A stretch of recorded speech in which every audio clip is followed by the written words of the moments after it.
বৈষম্য বিরোধী ছাত্র আন্দোলনের শিল্পীদের প্রতিনিধি হয়ে সবার আগে রাস্তায় নেমে দাঁড়িয়েছেন আজমেরী হক বাঁধন। সামাজিক অনিয়ম, অন্যায়, বৈষম্য এসব নিয়ে স্পষ্ট ও সাহসী কণ্ঠস্বর হিসেবে বরাবরই তাকে দেখেছে মানুষ। যে বাঁধনকে আন্দোলনের প্রথম সারিতে দেখা যেত, যিনি সামাজিক যোগাযোগ মাধ্যমে নিয়মিত বিভিন্ন ইস্যুতে কথা বলতেন, সে বাঁধন হঠাৎ করে যেন হারিয়ে গেলেন। তবে বৈশাখের প্রথম দিনে ফেসবুকে দিয়েছেন এক আবেগঘন পোস্ট। কি লিখেছেন তিনি, বিস্তারিত জানাচ্ছি।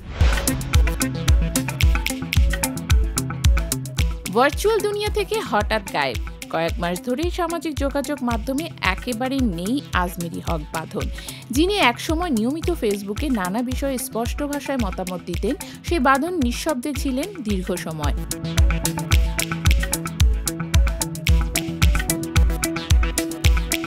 তবে বাংলা নববর্ষের দিনে আচমকা নিজের উপস্থিতি জানান দিলেন এক হৃদয় ছোঁয়া বার্তায়। ফেসবুকে তিনি লেখেন, হ্যালো পৃথিবী, শুভ নববর্ষ।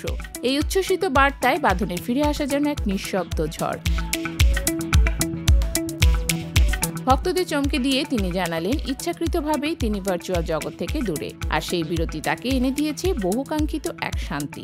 বাঁধনের কথায়, আমি এখনো এখানেই আছি, এখনো মায়ের বাড়িতেই থাকি, বাবার গাড়িতে চড়ি। বাইরে থেকে জীবন যতটা সহজ মনে হয়, ভেতরে ঠিক ততটাই জটিল। সেখানে নীরব ভাঙাচোরার খেলা চলতেই থাকে। এই পোস্টে বাঁধন যেন নিজেকে ভেঙে আবার নতুনভাবে গড়ে তোলার এক সাহসী স্বীকারোক্তি দিয়েছেন। তিনি স্পষ্টভাবে লিখেছেন, আমি নিজের খেয়াল খুশিতে চলি, যেটা আমার সেটাই আমি ধারণ করি। আমার ভুল আমি মেনে নিই, বিকাশকে সম্মান করি। এই জীবন আমি নিজ হাতে গড়েছি, আর সেই যাত্রা মোটেও সহজ ছিল না। তিনি আরও লিখেছেন, আমার প্রতিটি সফলতা আমি নিজেই অর্জন করেছি, কারো মতামত আমাকে দোলাতে পারেনি। আমি জানি আমি কে, এবং আজ এই জায়গায় আসতে আমার কি কি ত্যাগ স্বীকার করতে হয়েছে। এই হৃদয় ছোঁয়া পোস্টে বাঁধনের জীবনের প্রতি কৃতজ্ঞতা, আত্মবিশ্বাস আর নির্ভর এক সত্তার প্রকাশ পাওয়া যায়। কোনো আফসোস নেই, জীবনের প্রতিটি অভিজ্ঞতা আমাকে কিছু না কিছু শিখিয়েছে। প্রতিটি পদক্ষেপ ছিল এক একটি গল্প। সেই গল্পই আমাকে গড়ে তুলেছে নববর্ষের দিন, যেখানে দেশের তারকারা উৎসবে মাতেন, সেখানে বাঁধনের এমন সংযত অথচ গভীর বার্তা যেন জীবনের আরেক পাঠ।